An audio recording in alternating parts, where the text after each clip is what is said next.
Hey guys, welcome back to my channel. This week's video is about the different issues that we can run into when we are wearing and carrying and training in belly bands that maybe we weren't previously aware of. Recently, I had the opportunity to get my hands on a couple of different belly bands all at once, and I got to kind of test them out and see what different issues you might run into with various different belly bands. Something that I wanted to be super clear on is that when I'm talking about belly bands in general, I'm talking about belly bands that are a soft material and I'm treating them at their face value. I'm not talking about belly bands that have aftermarket safety features added to them.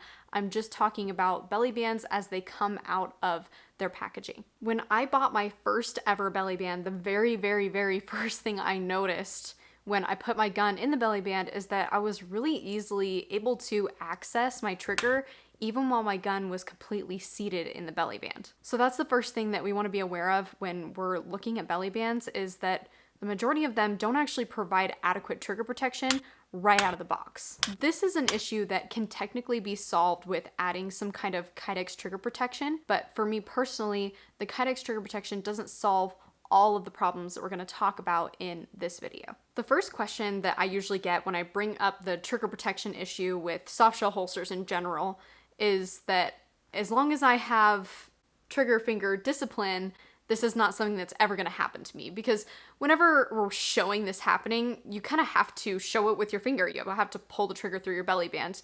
And no, you're likely not going to be pulling the trigger with your finger, although it's really disconcerting that it's even possible. But I want to also mention that this is something that can happen in real life scenarios. It's not just your trigger finger that can pull the trigger, especially seated inside of the belly band. Any holster is going to allow you to pull the trigger at some point. Even a full Kydex holster cannot prevent you from pulling the trigger as you are going to holster your firearm. What we're talking about is the holster should be able to prevent the trigger from being accessed when the gun is fully seated in the holster.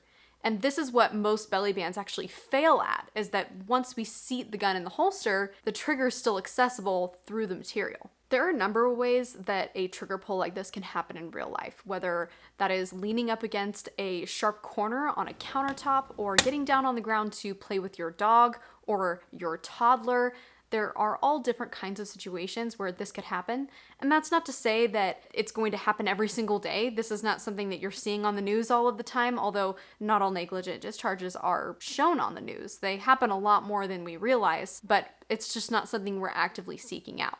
So the point that I want to make is that this is something that can happen to you. If you don't have adequate trigger protection on your gun, all you're doing is needlessly increasing the risk of a negligent discharge. So, if the inadequate trigger protection issue is not all you needed to hear, there are plenty of more issues that I've noticed with a number of different belly bands that we're going to get into now. The next major issue that we run into with pretty much any softshell holster is that they don't facilitate a safe reholstering technique. There are two really common mistakes that most people make when they're trying to holster into a collapsible holster like a belly band.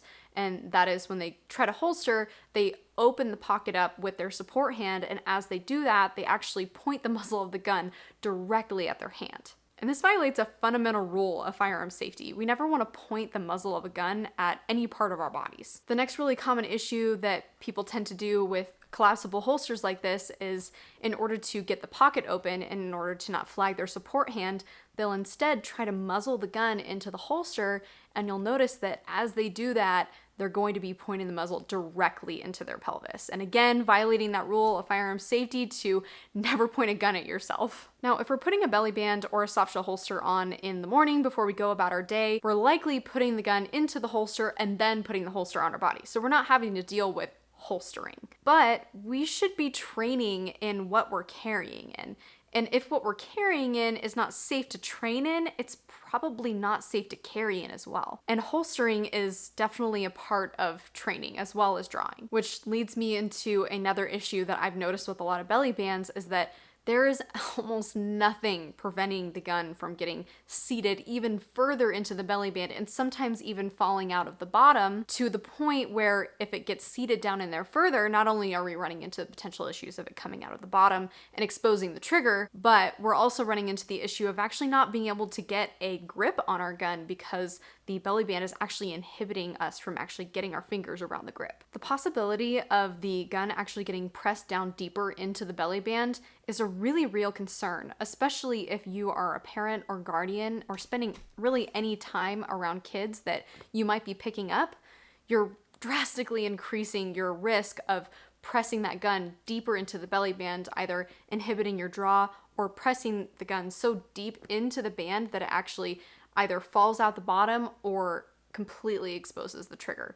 And that can happen just as easily as a child that you pick up and having them put their foot down on the grip of your gun. An issue that we run into specifically with belly bands that have a retention strap over them is the incorrect placement of the retention strap. It seems that most companies that are putting a retention strap on their belly band, they're putting it in such a way that it actually goes over the grip of the gun. And I think they're doing this so that it can be an ambidextrous design. But the problem with that is that it makes it really, really tough to draw your gun appropriately. The correct placement of the retention strap is to actually put it over the slide of the gun.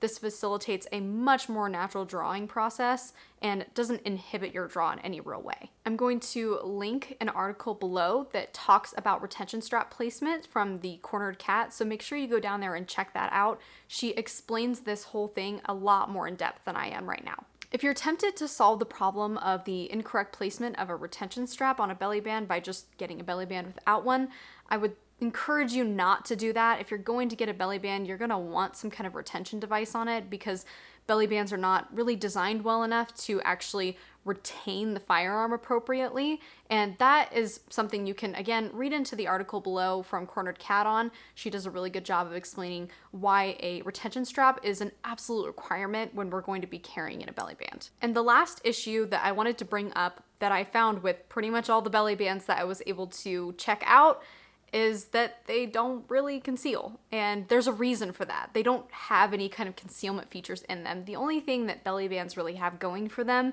in concealment is that you can crank them down really tight onto your body, which can bring the slide of the gun nice and close, but there's nothing to turn the grip in closer to your body.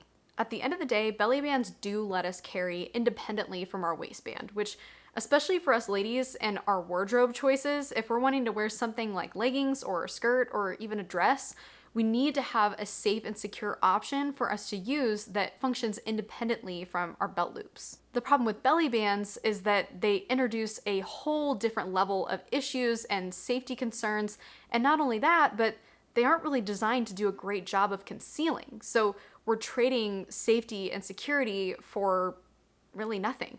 I have a couple of videos on my channel about the Filster Enigma, and I personally feel that the Enigma is the solution to all of the things that belly bands do wrong.